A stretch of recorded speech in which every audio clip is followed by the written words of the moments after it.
We know that integers are whole numbers including 0 and negative values.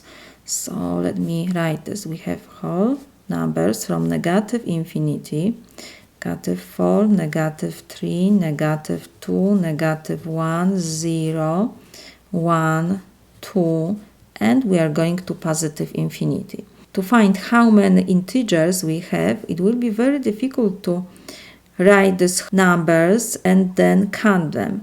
The easiest way is use now the formula. When we have integers m and n, and m is less than or equal n, then the number of integers is equal n minus m plus 1. We have to add 1 because we have to include both ends. So now we have in our example that n is equal 10 to power 40, m is equal 10 to power 39. So we have, let me copy our formula, n minus m plus 1 is equal 10 to power 40 minus 10 to power 39 plus 1.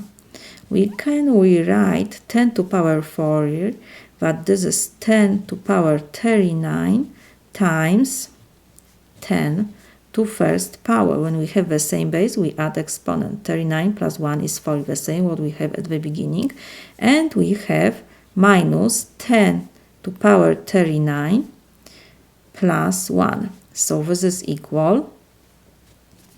We can factorize 10 to power 39 because we have the same expression. So we have 10 to power 39 before parentheses, and in parentheses we have 10 to first power, so this is 10, and we have minus 1, and at the end we have plus 1. So this is equal. 10 minus 1 is 9, so we have 9 times 10 to power 39, and we have to add 1. This is my solution.